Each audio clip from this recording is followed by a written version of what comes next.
going to take out everything from this 2-foot tank of guppies. The reason being a lot of algae infestation and plant growth has started to retard. I waited for a month to see some developments, but the algae is getting worse and worse as I neglected it for about a week. I was only feeding the fish and nothing else. Just did a water change once in a month, and apart from that, nothing else has been done to this tank. So we are going to take out everything, take out the scape, take out the substrate, take out the fish and the plants, and I've ordered some other plants that we are going to add into this scape later on. So let's get on with it.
So as you can see, all the plants are covered in algae, and that can be a main reason for lack of growth, retarded growth.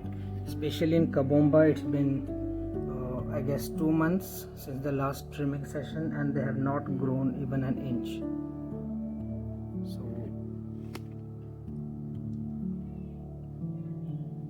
here you can see so much algae buildup has developed on Kabomba plant, and I think that can be the main reason why the plant is not growing fast enough. It's very hard to focus on the algae, but I think you can see it. And I don't know the exact type of this algae. There must be some scientific name, but usually this is called filament algae or hair algae in the aquascaping hobby, and it is very hard to get rid of. So I can actually try H2O2 treatment, that is hydrogen peroxide treatment, but this tank has been running for almost 6 months now, and I think we should give it a rescape, arrange for the hardscape. So this tank does not have any special hardscape as for now. There's just some loose stones and driftwoods that I collected from the lake, but I think we should give some proper hardscape and rescape this tank from start. Here you can see the Bacopa plant is totally covered in algae, but it's still growing. The same for Limnophila, it's growing but it's still covered in algae, too much algae.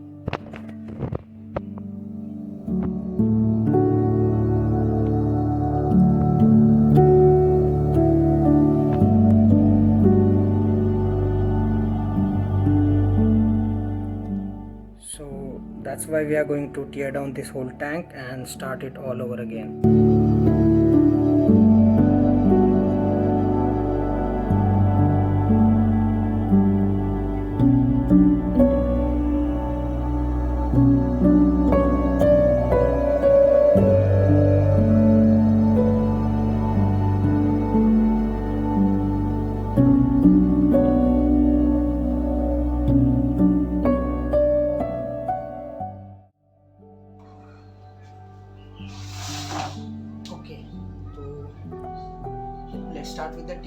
I have brought a tub with me in where I'm going to keep the plants and the fish temporarily till I rescape the whole thing again. So yeah, let's get started.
plants.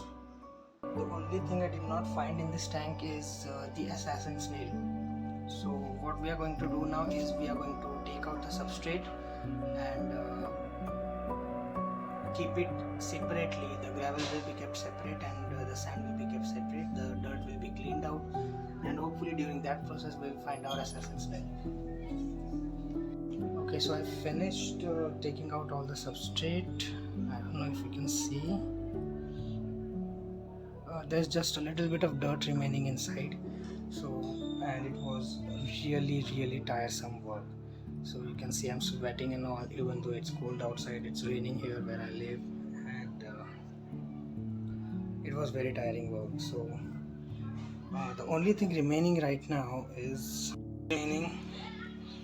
there's just dirt in it. As you can see, this is a little bit of sand here. And I have to obviously clean the stains and everything else. And a lot of people were asking about my lighting setup. So this is just basically two pots that I connected using I don't know, it's made up of PVC, and it consists of it's used for electricity connections like this one. So it's the same thing here. I just connected two pots, made holes for the light bulb holders, and voila, there's just two 9-watt LED bulb inside there, and they work great for me. I mean, they grow my plants this big. You can see, right? So Vallisneria has grown like totally out of the tank. It's growing, I think it must be 1 to 1.5 feet tall, maybe, or maybe more, I don't know. And Limnophila sessiliflora, as you guys saw in the tank, it was bursting. The other plants also have a really nice root growth. You can see here, these are all cryptocorynes, and yeah, mostly all other plants are growing really well. Even the hygrophila, see, this is hygrophila. Oops, I broke a leaf, sorry. So you can see the roots, the development of roots is just really nice. So yeah, that's all that I've done right now. Okay, so what we're going to do now, we are going to wait. I still have 3 to 4 days remaining for, just a minute. Okay, sorry for the dirty tank behind me. So we still have I think 4 to 5 days for my shipping order for I ordered some new plants, I told you. So those plants will arrive in next 6 to 7 days. Till then I'll be arranging for hardscape. I have some nice ideas in which there are a lot of wood, driftwoods that I collected from the nearby lake, and I've connected them together using cotton wool and cyanoacrylate super bond gel, or whatever it's called. So I have joined and I've made a nice big piece. I'll show you in this video what I've made out of it, and I plan to use it in this tank, and it will be still a walstad method dirted tank, but there will be some pretty nice hardscape, including big rocks and big wood structures, and then we'll be planting it with the same plants in this tub, including these ones and the new plants that will arrive in my next order. So that we are going to do. And I'm sorry for dressing inappropriately, but I'm really out of breath after cleaning this tank, and I was sweating, so I had to have a little bit of air.